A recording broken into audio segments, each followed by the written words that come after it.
AP EAMCET 2026కి సంబంధించి BiPC counselling మనకి B Pharmacy మరియు ఫార్మడికి సంబంధించి సీట్ అలాట్ అయిన తర్వాత ఎటువంటి పనులు చేయకూడదో, ఎటువంటి దాంట్లో జాగ్రత్తగా ఉండాలో మీకైతే ఈ వీడియోలో డీటెయిల్ గా చెప్తాను. ఒకటి, సీట్ అలాట్మెంట్ ఇప్పుడు వచ్చింది అనుకోండి. వచ్చిన తర్వాత సో చాలా మంది ఏం చేస్తారు, నచ్చిన కాలేజ్ వస్తే కంటిన్యూ అయితే అవుతారు.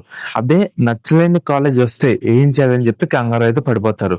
సో మీరు మనకి సెకండ్ ఫేజ్ కూడా ఉంటుంది. సపోజ్ మీకు నచ్చితే రిపోర్టింగ్ చేసి సెకండ్ ఫేజ్ లో కూడా ట్రై చేయొచ్చు. అసలు కాలేజే నచ్చలేదంటే డైరెక్ట్ గా సెకండ్ ఫేజ్ లో కూడా పార్టిసిపేట్ అయితే చేయొచ్చు అన్నమాట. గుర్తుపెట్టుకోండి, సెకండ్ ఫేజ్ లో తక్కువ సీట్లు అయితే ఉంటాయి.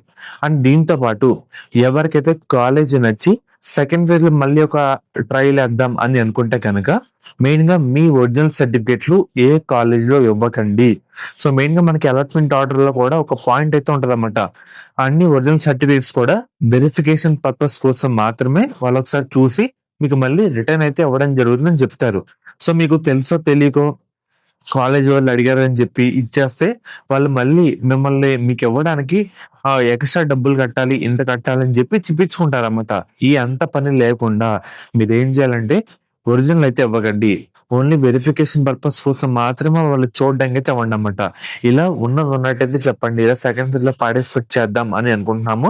సో అప్పుడు వచ్చిన తర్వాత రిజల్ట్ బట్టి మేము డిసైడ్ అయ్యి ఒక పాయింట్ అయితే వస్తామండి, ముందేదో చెప్పండి అన్నమాట. గుర్తుపెట్టుకోండి, ఎవరైతే సెకండ్ ఫేజ్ లో పార్టిసిపేట్ చేద్దాం ఫస్ట్ ఫేజ్ నచ్చక అని ఉన్న విద్యార్థులు మెయిన్ గా ఒరిజినల్ డాక్యుమెంట్స్ ఏమి ఇవ్వకండి. అండ్ మెయిన్ గా సెకండ్ ఫేజ్ కూడా ఉంటుంది, తక్కువ సీట్స్ అయితే ఉంటాయి అన్నమాట. మెయిన్ గా మీరు ఫస్ట్ ఫేజ్ లో రిపోర్టింగ్ చేసి సెకండ్ ఫేజ్ లో పార్టిసిపేట్ చేసి వెబ్ ఆప్షన్ పెట్టి సెకండ్ ఫేజ్ లో సీట్ వస్తే కనుక ఫస్ట్ లో వచ్చిన సీట్ అయితే ఆటోమేటిక్ గా క్యాన్సిల్ అయితే కావడం జరుగుతుంది. కాబట్టి ఈ పాయింట్ అయితే గుర్తుపెట్టుకోండి. ఫస్ట్ ఫేజ్ లో రిపోర్టింగ్ చేసి సెకండ్ ఫేజ్ లో వెబ్ ఆప్షన్ పెట్టి మీకు సీట్ వస్తే ఫస్ట్ ఫేజ్ సీట్ అయితే పోతుంది అన్నమాట. కాబట్టి ఏదున్నా జాగ్రత్తగా ఒక డెసిషన్ తీసుకొని ముందుకైతే వెళ్ళాలన్నమాట. అర్థమవుతుంది కదా. సో ఫ్రెండ్స్, ఇది ఈ రోజు వీడియో. ఒరిజినల్ డాక్యుమెంట్స్ అయితే అవ్వకండి. మనకి సెకండ్ వేవ్ తక్కువ సీట్స్ అయితే ఉంటాయి. అండ్ మెయిన్ గా ఎవరైతే సెకండ్ వేవ్ లో పార్టిసిపేట్ చేద్దాం అని అనుకుంటున్నారో ఫస్ట్ ది కాలేజ్ మంచిదా కాదా, నేను సర్వే అవ్వగలనా లేదా అంటే సెకండ్ వేవ్ లో కొంచెం తక్కువ కాలేజీలు అయితే ఉంటాయన్నమాట. యావరేజ్ కాలేజీలు ఇలా చెప్పలేం, సీట్స్ బట్టి మీరు పెట్టుకున్న ఆప్షన్ బట్టి. ఏదైనా మంచిది రాకపోతే 4 years దాంతో ట్రావెల్ చేయాలన్నమాట. అందుకే చెప్తున్నాను, ఏమున్నా సరే మెయిన్ గా ఒక డెసిషన్ తీసుకుని దాన్ని బట్టి ఆ ఫ్లో అయితే వెళ్ళండి.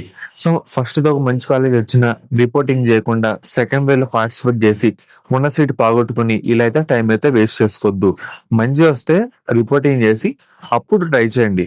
సెకండ్ ఫేజ్ లో కూడా 1, 2 అలా ఆప్షన్లు అయితే పెట్టండి, ఎందుకంటే ఫస్ట్ క్యాన్సిల్ కాకుండా ఉండడానికి. అర్థమవుతుంది కదా. సో ఫ్రెండ్స్, ఇది ఈ రోజు వీడియో. ఫర్దర్ మీకు ఎటువంటి అప్డేట్ వచ్చినా మన ఛానల్లో అప్డేట్ అయితే ఇవ్వడం జరుగుతుంది. ఇంటర్ కంప్లీట్ అయిపోయిన తర్వాత ఎంసెట్ లో మెయిన్ గా ఒక మంచి కాలేజ్ జాయిన్ అవుదాం అని అనుకుంటే శాస్త్ర కాలేజ్ అయితే బెస్ట్ చాయిస్ అని చెప్తాను. ఎందుకంటే దీంట్లో కో ఎడ్యుకేషన్ తో పాటు ఉమెన్ సంబంధించి స్పెషల్ గా కాలేజ్ అయితే ఉంది. సేఫ్టీ కానీ మనకి స్టడీ కానీ ప్లేస్మెంట్ సంబంధించి కానీ 100% వీళ్ళైతే ప్రొవైడ్ చేస్తారు. మెయిన్ గా ఇది ఉమెన్స్ పరంగా one of the best college అని చెప్తాను. సో మెయిన్ గా వీళ్ళు ప్రొవైడ్ చేసే కోర్సుల విషయానికి వస్తే కనుక బీఫార్మసీ, ఫార్మడీ, మనకి మెయిన్ గా బిఎస్సీ నర్సింగ్, ఫిజియోథెరపీ, మనకి కౌన్సిలింగ్ లో కన్వీనర్ సీట్స్ తో పాటు మేనేజ్మెంట్ సీట్స్ కూడా ప్రొవైడ్ అయితే చేయడం జరుగుతుంది. సో లిమిటెడ్ సీట్స్ మాత్రమే మనకి అందుబాటులో అయితే ఉన్నాయన్నమాట. మీకు ఎటువంటి డౌట్ ఉన్నా స్క్రీన్ మీద కనిపించే ఈ నెంబర్కి ఒకసారి కాంటాక్ట్ అయితే అవ్వండి, వాళ్ళైతే డీటెయిల్ గా గైడ్ చేస్తారు. సో ఎలా జాయిన్ అవ్వాలి, మనకి ట్యూషన్ ఫీజు ఎంత, హాస్టల్ ఫీజు ఎంత అని క్లియర్ కట్ గా వాళ్ళైతే చెప్తారన్నమాట. అర్థమవుతుంది కదా. స్క్రీన్ మీద కనిపించే నెంబర్కి ఒకసారి కాంటాక్ట్ అయితే అవ్వండి. లిమిటెడ్ సీట్స్ మాత్రమే అందుబాటులో అయితే ఉన్నాయన్నమాట.